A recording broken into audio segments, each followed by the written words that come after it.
it's a rebuttable presumption, but it's kind of a, you start with the presumption of negligence as opposed with a burden of proving negligence. Okay, so in this case, the jury's still out, as they say. But I want to ask another thing, John, and it may sound silly, but I'll bet you lunch this is going to happen. That people, did you see the photos of that jet engine on fire? You could see fire in the back of it and all that. Now, I'm going to venture to say there will be lawsuits, at least one, let's say, someone having emotional trauma and probably saying they can never fly again or they're going to be severely limited, stuff like that. Now, is that something you expect or not? From a passenger perspective, or from somebody looking up and seeing the fireball? From a passenger. It won't have my name on it.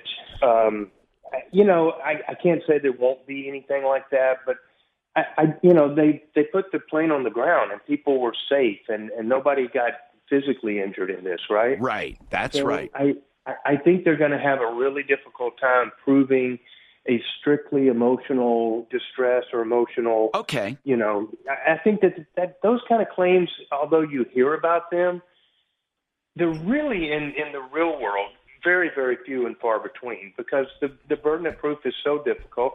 It's like the COVID cases that we spent so much time talking about. It's like, how do we really prove where you picked it up? Right.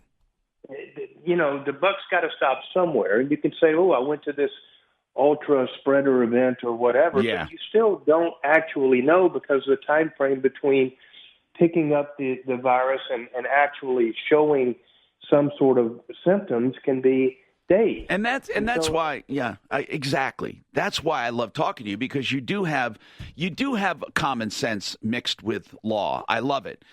No, seriously, John, because as you said, people like to make fun of attorneys and lawsuits that really are more urban legend than anything. I mean, there might be some ridiculous lawsuits, but you're right. I mean, it doesn't necessarily happen. John Fuller, by the way, our personal injury expert because of this, and you can get a free analysis of your accident and what happened to you. And he will give you an honest-to-God assessment. And he's at 303-597-4500.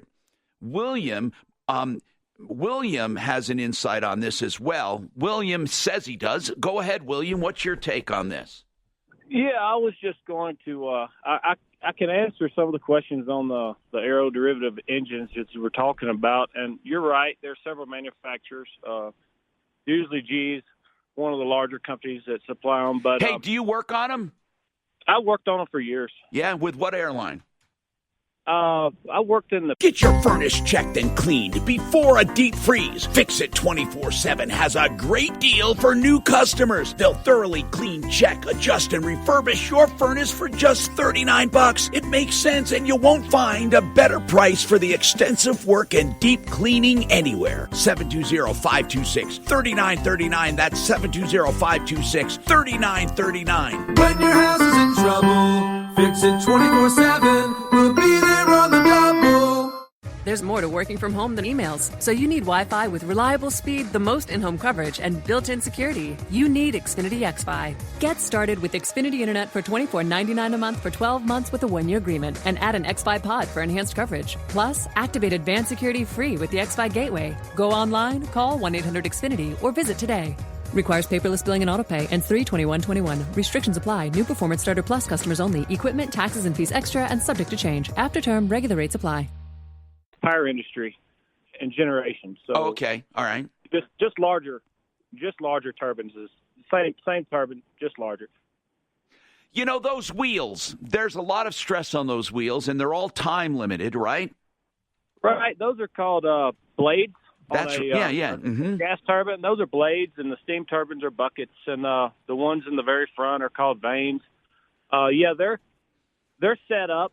They're made out of some super material. They withstand ultra high temperatures.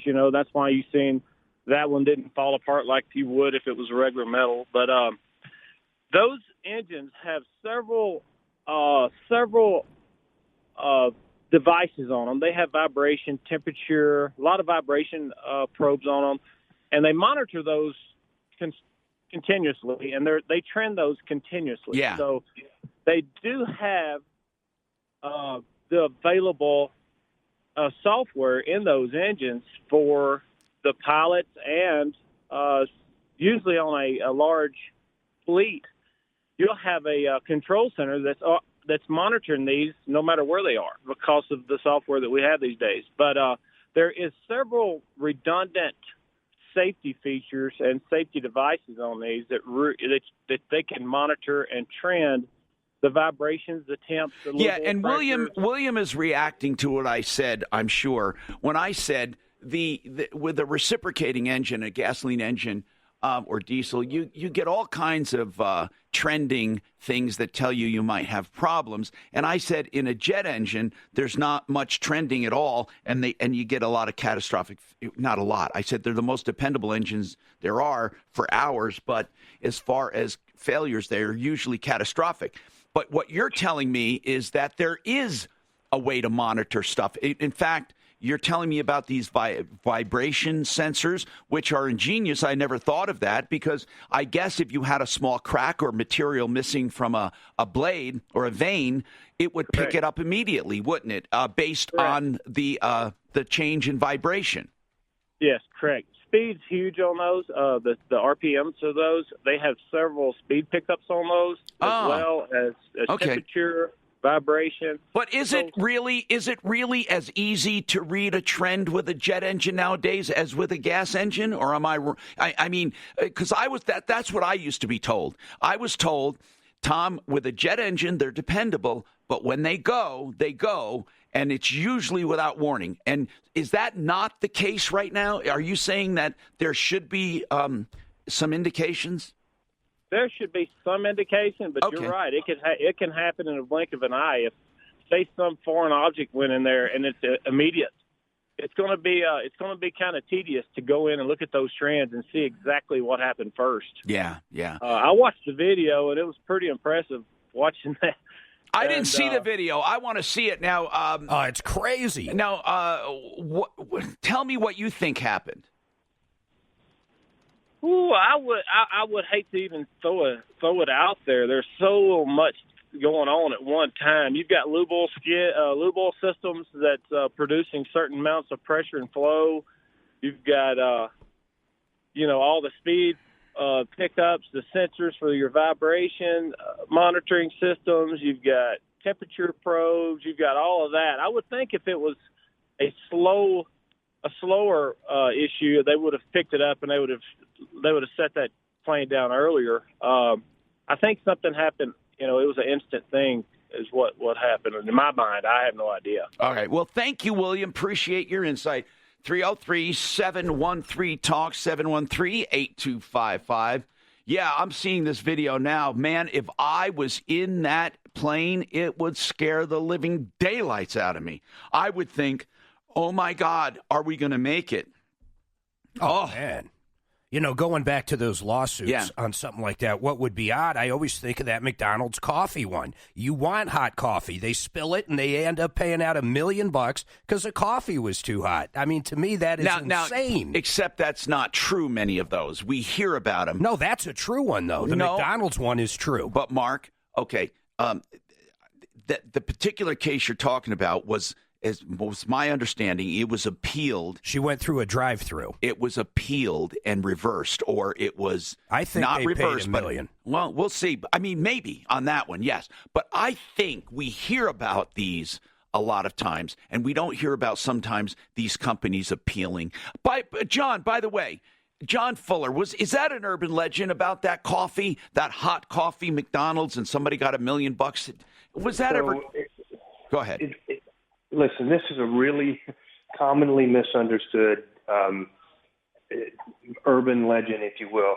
The lady, so just a little bit of the backstory on the McDonald's coffee story. McDonald's had a habit and practice of selling their coffee at higher temperatures than they were supposed to be doing. Okay. And they had been and they had been, written up and cited numerous times for it, but they did it anyway and on purpose. Oh. The old lady that suffered the burns, literally suffered third-degree burns that would not have ever happened had the coffee been at the temperature that the health department had recommended and that they were supposed to be serving it. Okay. So they were punished because of their intentional conduct that caused the third-degree burns, and that's the backstory on it.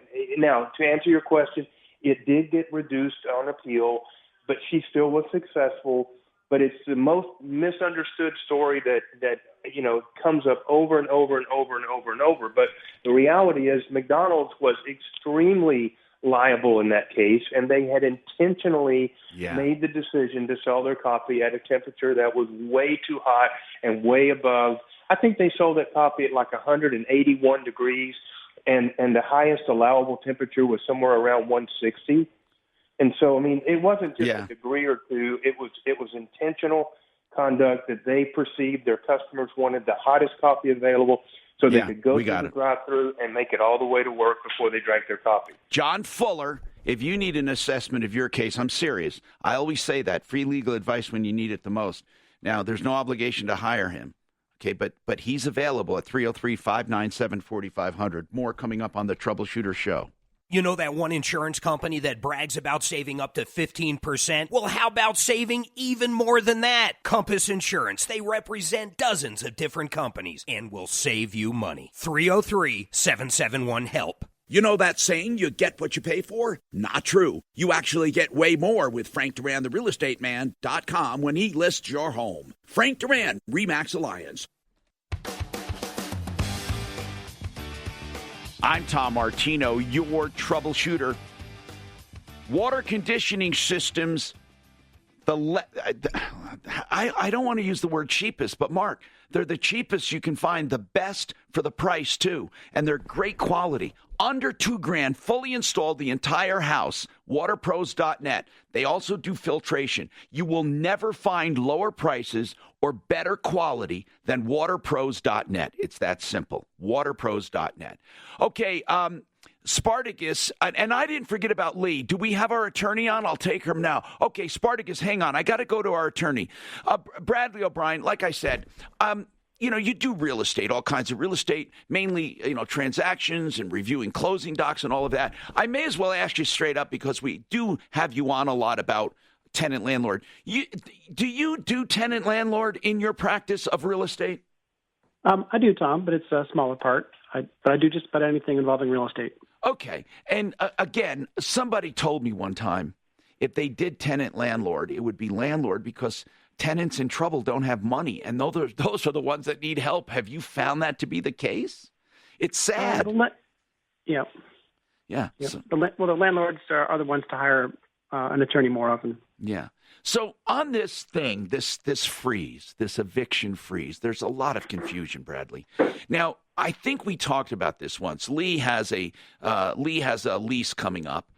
It's a month to month, and a lot of people, they may have a yearly lease coming up, right? So they write a note saying, by the way, we won't be renewing your lease, and or we'd like you out at the end of your lease, and then they've never brought this up before, but now they say, oh, we can't find a place because of COVID, or we can't afford a place because of COVID.